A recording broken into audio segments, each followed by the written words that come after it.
Épisode Figure AI 200 heures sans panne. Chapitre 1 200 heures. Une démo de 8 heures qui refuse de s'éteindre et la question qu'on posait de travers depuis 3 ans. Sunnyvale, en Californie, à la mi-mai.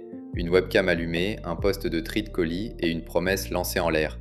Le patron de Figure AI, Brett Adcock, avait juré 8 heures de direct intégral, sans la moindre coupure.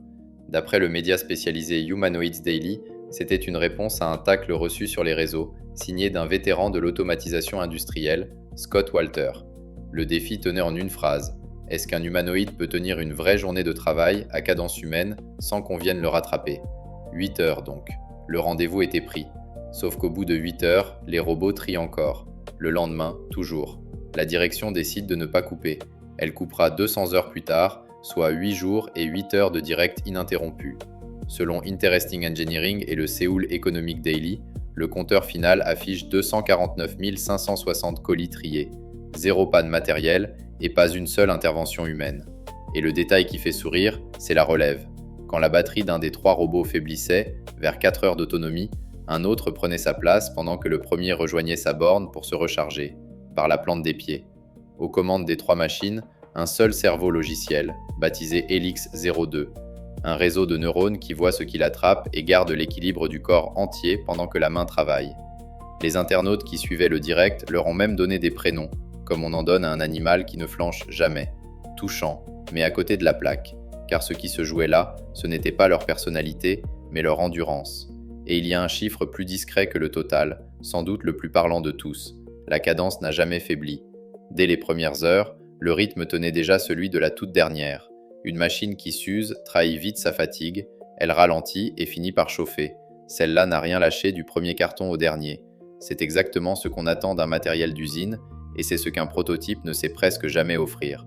Faisons le calcul tout haut, parce qu'il est parlant. 8 heures promises, 200 heures tenues, 25 fois la mise de départ, autant de journées de 8 heures enchaînées par des machines, à un rythme d'environ 1250 colis par heure, ce qui fait moins de 3 secondes par colis, presque la main d'un humain, que la même source situe autour de 3 secondes. Voilà pourquoi cet épisode existe. Pendant 3 ans, on a jugé les humanoïdes sur un seul critère, la dextérité. Savent-ils plier une serviette, attraper un œuf sans le briser ? Toute cette gestuelle qu'on filme en gros plan pour faire rêver. La vraie question n'était pas là, mais ailleurs. Peuvent-ils répéter le même geste 250 000 fois de suite sans qu'un technicien ne se lève de sa chaise ? Le mot d'ingénieur pour ça, c'est le temps moyen entre 2 pannes.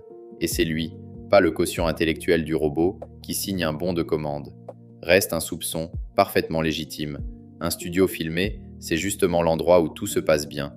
Alors qu'est-ce qui sépare vraiment cette webcam d'un vrai quai de chargement ? Chapitre 2 La démo et l'entrepôt. L'histoire de la robotique est un cimetière de belles démos. Reste à savoir de quel côté du mur tombe celle-ci. Il faut se rappeler d'où vient ce soupçon. La robotique et l'intelligence artificielle appliquée traînent un cimetière et il est bien rempli. En 2016, on nous promettait la voiture autonome pour l'année suivante. 10 ans plus tard, le volant est toujours là, dans l'immense majorité de nos voitures. Le piège porte un nom, la démo qui ne généralise pas. Une machine réussit 1000 fois un geste dans un décor calibré, puis déraille dès que le réel y glisse un grain de sable. Et un entrepôt, c'est précisément une usine à grains de sable. Un colis débarque écrasé, l'étiquette à moitié arrachée, pile au moment où la lumière bascule parce qu'un camion vient d'ouvrir une porte au fond du quai. Sur la webcam de Figure, l'environnement est propre et stable, taillé pour la caméra. Les colis ressemblent sagement à des colis, le sol ne bouge pas, personne ne traverse le champ en poussant un transpalette, et il manque encore le pire ennemi du robot, l'humain pressé. Dans un vrai entrepôt, des gens se croisent, quelqu'un pose une palette en travers d'une allée, un colis roule sous les pieds de la machine au plus mauvais moment, le plateau, lui, range tout le monde derrière la caméra. Filmer 8 minutes parfaites, l'industrie sait le faire depuis longtemps, mais tenir 8 jours d'affilée, ça, c'était resté hors de portée, jusqu'à cette semaine de mai. C'est l'objection sérieuse, et il faut la prendre au sérieux. Ce qu'on a vu là, est-ce une preuve de déploiement ou un simple pic de démo ? Le pic, c'est la performance de 10 minutes qu'on montre sur une scène. Un déploiement, lui, se juge sur la moyenne tenue pendant des mois. Le mardi à 3 heures du matin, quand plus personne ne regarde. Sauf que cette fois, un paramètre a changé. On n'est plus sur 10 minutes. Les analystes qui suivent les capacités réelles des robots le répètent, l'avantage d'un humanoïde en logistique ne se mesure jamais sur un sprint, mais sur la durée tenue dans un vrai déploiement. Et 200 heures, ce n'est plus un sprint, c'est déjà la durée d'un petit déploiement. Reste que les vrais verrous n'ont pas disparu sous les confettis. Une batterie qui impose une relève toutes les 4 heures ne passera jamais une nuit entière toute seule. La fiabilité en conditions sales, dans la vraie poussière, aucun studio ne la reproduit. Et il reste ce qu'on évite soigneusement de filmer, la sécurité de machines lourdes qui travaillent au coude à coude avec des humains et le coût réel d'une heure de robot que personne n'affiche encore. Alors comment trancher entre la preuve et le théâtre? Comment savoir si 200 heures filmées valent un feu vert industriel ou juste un beau moment de communication? Il se trouve qu'une autre industrie a déjà répondu à cette question exacte, c'était il y a une quarantaine d'années, à 10 000 mètres au-dessus de l'Atlantique.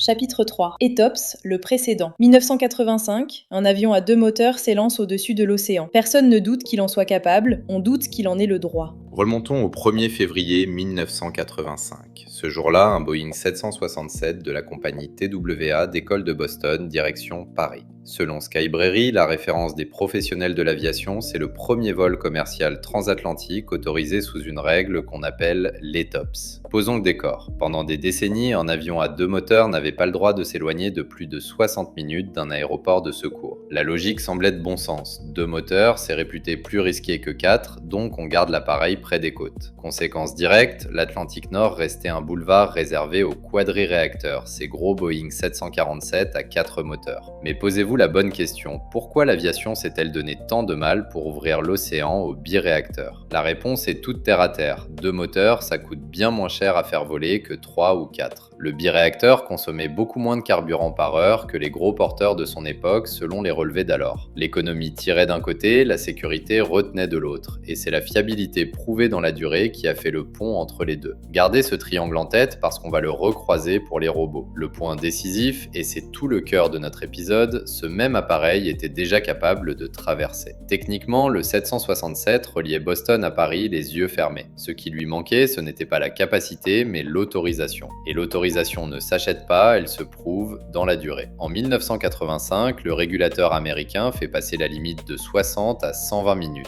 La compagnie est la première à en profiter. Mais le vrai mécanisme se cache un cran plus loin. Pour aller jusqu'à 180 minutes loin de toute piste, une compagnie devait d'abord accumuler des mois d'exploitation réelle sans le moindre incident moteur. La confiance se libérait par étapes, chacune payée en heures de vol sans casse. Ce grand large, les fameuses 180 minutes loin de tout, n'est venu que plus tard, après des années d'exploitation accumulées sans incident moteur. Et la règle ne récompensait jamais la promesse, seulement l'historique. Vous voyez où je veux en venir. Figure vient de poser sur la table de la robotique exactement le même type d'objet. Non pas qu'un robot sache trier un colis, ça on le savait, mais qu'il puisse le faire 200 heures sans tomber en panne. C'est un premier palier de fiabilité, l'équivalent d'un premier long courrier bouclé sans accroc. Mais soyons précis sur ce que ce palier prouve et sur ce qu'il ne prouve pas encore. Un premier vol sans incident, ça ne signifie pas que toute une flotte traversera l'océan en sécurité pendant 30 ans. Ça veut seulement dire qu'on a le droit de commencer à le croire, et qu'on ira le vérifier vol après vol. Pour le robot, c'est exactement pareil. 200 heures dans un studio, ce n'est pas la garantie de 10 000 heures dans 100 entrepôts différents. Mais c'est le premier chiffre qui autorise à en parler sérieusement. Le seuil n'est pas encore franchi, il est posé. Et la métrique qui compte porte le même nom dans les deux mondes, le temps moyen entre deux pannes. L'aviation l'a transformé en passeport réglementaire, l'industrie en fait le juge de paix qui décide si une machine entre sur la ligne ou reste au laboratoire. Mais attention aux raccourcis. Un premier vol réussi n'a jamais donné d'emblée l'autorisation la plus large. Il a fallu des années et des milliers d'heures accumulées pour que le biréacteur gagne tout l'océan. Alors la vraie question se déplace, qui va payer ces milliers d'heures pour le robot? Et pourquoi un industriel aurait-il intérêt à les filmer en direct? Chapitre 4. Qui paie le marathon?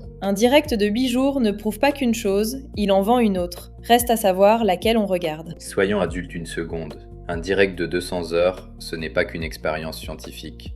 C'est aussi un formidable outil de levée de fonds. Dans la course aux humanoïdes, les valorisations se comptent en dizaines de milliards de dollars et chaque image de robot infatigable vaut de l'or devant un investisseur. Le marathon est donc deux choses à la fois, une preuve d'ingénierie bien réelle et un théâtre de valorisation parfaitement maîtrisé. La question utile n'est pas de choisir un camp, mais de repérer où passe la frontière entre les deux. Et cette frontière, on la trouve hors caméra, là où des clients mettent leur propre argent. Prenons le cas de BMW. Sur son usine de Spartanburg aux États-Unis, le constructeur a fait travailler des humanoïdes de figure figure sur une vraie ligne. D'après le groupe BMW, le robot de la génération précédente, baptisé 02, a participé en une dizaine de mois à la production de plus de 30 000 véhicules, déplaçant quelques 90 000 pièces sur environ 1250 heures de fonctionnement. Et le détail qui parle aux gens du métier. Toujours selon le constructeur, le robot enchaînait des journées de 10 heures, du lundi au vendredi, et a parcouru près d'1 200 000 pas dans l'atelier. Détail qui compte pour notre sujet, la vedette du marathon, le 03, n'est pas encore celui qui a fait ses preuves sur la chaîne. Il est en cours d'évaluation pour élargir le déploiement. La démo précède toujours un peu la réalité. Changeons d'acteur et c'est là que ça devient intéressant. L'équipementier automobile allemand Schaeffler a annoncé vouloir déployer jusqu'à 2000 robots humanoïdes dans 2 de ses usines à partir de fin 2026. Mais pas des figures, ceux d'une jeune pousse britannique sobrement baptisée Humanoid. C'est, à ce jour, le plus gros déploiement industriel d'humanoïdes jamais annoncé. Et l'accord va plus loin qu'une simple commande. Schaeffler devient aussi un fournisseur clé de moteurs articulés pour cette start-up, sur un volume à 7 chiffres d'ici 2031. De quoi équiper à terme des dizaines de milliers de robots. On a quitté le terrain de la démo pour celui du carnet de commandes. La preuve que la vague dépasse une seule entreprise et son live stream. Reste le poids lourd, Tesla. D'après Electrek et plusieurs sources spécialisées, le groupe a arrêté en mai 2026 sa ligne historique des modèles S et modèle X à Fremont pour la convertir à la fabrication de son robot Optimus. La version 3 est attendue cet été et Elon Musk vise un rythme d'1 million d'unités par an sur ce seul site. Un objectif que les mêmes sources jugent très optimiste pour 2026. Et l'ambition ne s'arrête pas à la Californie. Le même Musk vise 10 millions de robots par an dès 2027 dans son usine du Texas. Chiffre vertigineux, à prendre avec des pincettes, mais il révèle un glissement. Les industriels ne se demandent plus si le robot tiendra, ils se demandent déjà combien il leur en faudra. Voilà l'image juste. Le live stream de figure, c'est la vitrine éclairée sur la rue. Les vraies usines, elles, c'est l'arrière-boutique où l'on compte les pannes une par une. Et c'est dans l'arrière-boutique, loin des confettis, que se joue le vrai match.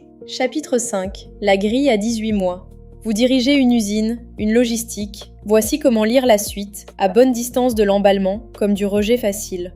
Terminons par du concret. Pour qui pilote une usine ou une chaîne logistique? Comment lire les 18 prochains mois sans se tromper? Or, aucun des signes qui comptent ne ressemble à une vidéo virale. Le vrai basculement se fera dans le silence, loin des projecteurs. Quand un industriel déploiera ses robots sur plusieurs sites à la fois, sans superviseur derrière chaque machine, et qu'il ne se donnera même pas la peine de le filmer, ce jour-là seulement, la preuve sera faite. Tant qu'on a besoin de la caméra pour y croire, on est encore dans la démo. Ce qui comptera vraiment ne se verra pas sur un live stream, ça se lira dans un chiffre que personne n'ose encore publier. Le temps moyen entre 2 pannes en conditions réelles. Pas 200 heures dans un studio impeccable, mais la moyenne sur 6 mois, dans la poussière, avec des colis abîmés et des humains qui passent. Une entreprise qui ose enfin afficher ce chiffre-là n'a par définition plus rien à cacher. Et au fond, tout se ramènera au seul calcul qui parle à un directeur financier. Le coût d'une heure de robot face au salaire d'une heure d'humain. Aujourd'hui, ce prix reste flou et soigneusement. Qu'un fournisseur affiche un coût horaire inférieur à un salaire chargé, et aussitôt la décision quitte le laboratoire pour entrer dans un tableur, et là, tout va très vite. Ce basculement, on a appris à le reconnaître ailleurs. Le jour où la machine revient moins cher que la main, la conversation ne porte plus sur la morale du remplacement, mais sur le délai d'amortissement. C'est froid, presque cynique, mais c'est précisément comme ça qu'une ligne de production se décide. Arrive alors la question qui dérange. Pendant des années, on a juré que les métiers physiques répétitifs étaient à l'abri de l'automatisation logicielle, qu'un algorithme savait écrire un texte, mais pas soulever un carton.